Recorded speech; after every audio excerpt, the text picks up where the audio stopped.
In the heart of New Orleans, a city pulsating with life, rhythm, and a spirit unlike any other, a legend was born.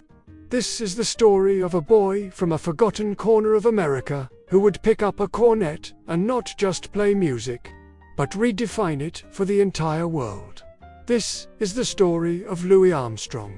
Born in 1901 in a neighborhood so rough they called it the battlefield. Louis's early life was anything but easy.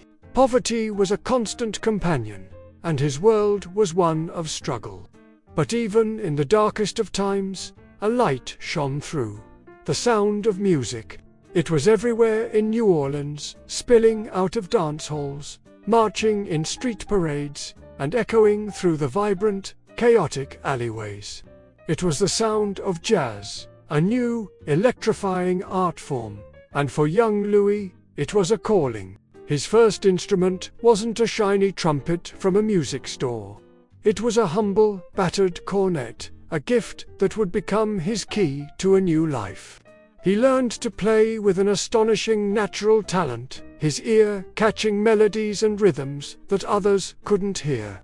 He practiced relentlessly, his passion a fire that couldn't be extinguished. The horn became an extension of himself, a voice to express the joy, the pain, and the boundless hope he carried within him. Mentored by the city's top cornetist, King Oliver, Louis honed his craft. He learned to improvise, to bend notes, to make his instrument sing with a power and emotion that was simply unheard of. When he left New Orleans for Chicago in the early 1920s to join Oliver's band, the world of music was about to be turned upside down. His solos were revolutionary. They were daring, inventive, and technically brilliant. He played with a swing, a rhythmic pulse that made people want to move. This wasn't just music to be listened to. It was music to be felt in your soul. Musicians from all over would flock to hear him play, their jaws on the floor. He was a phenomenon. His innovative phrasing and astonishing improvisational skills laid the foundation for the modern jazz soloist. Before Armstrong, jazz was primarily a collective, ensemble-based music. After him, the spotlight shifted to the individual virtuoso, the star performer who could captivate an audience with a single, breathtaking solo. He essentially wrote the rulebook for what it means to be a jazz soloist, a language that musicians still speak today. But Louis's innovation didn't stop with his trumpet. He had another instrument, one just as powerful and unique. His voice, that gravelly, warm, and unmistakable sound, was unlike anything anyone had ever heard. He introduced the world to scat singing, using his voice to improvise with nonsense syllables, turning it into another jazz instrument. Songs like Heebie-Jeebies became massive hits, not just for the music, but for the sheer joy and personality that poured out of Louis's singing. He wasn't just a musician. He was an entertainer, a magnetic personality who could light up any room. As his fame grew, he became one of the first truly global superstars. He toured the world, acting as an ambassador not just for jazz, but for American culture. From the grand stages of Europe to small towns across the globe, audiences were captivated. They called him Satchmo and Pops, nicknames that reflected the warmth and fatherly affection he exuded.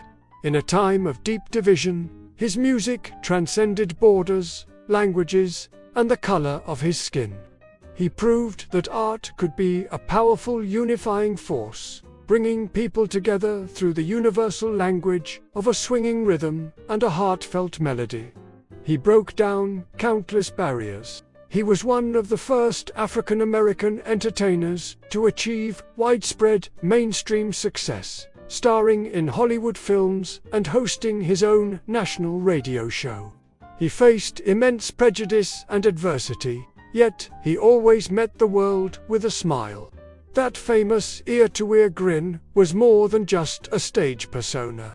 It was a symbol of his resilience, his optimism, and his unshakable belief in the goodness of humanity. He chose to build bridges, not walls, using his charm and unparalleled talent to win over hearts and minds. His influence is immeasurable.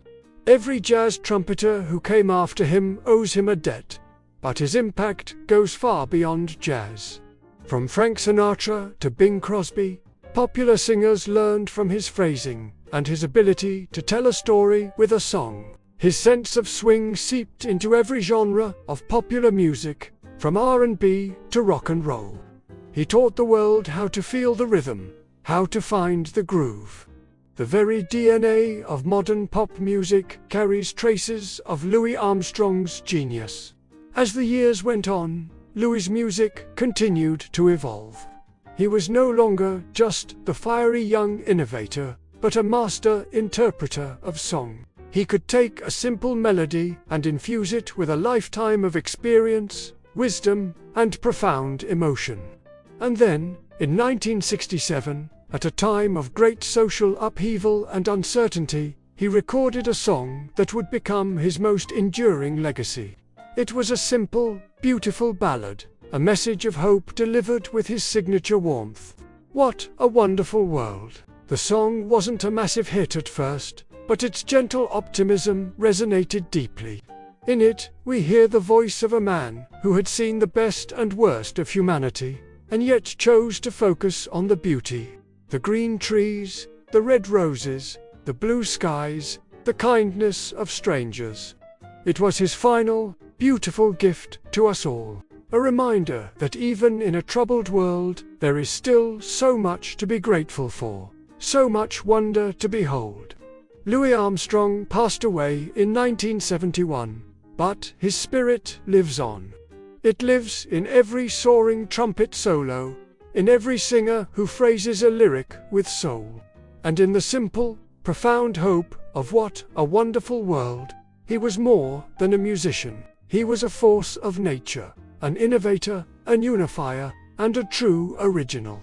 A boy from the battlefield in New Orleans who picked up a horn and used it to spread joy, change the course of music, and ultimately make the world a more wonderful place.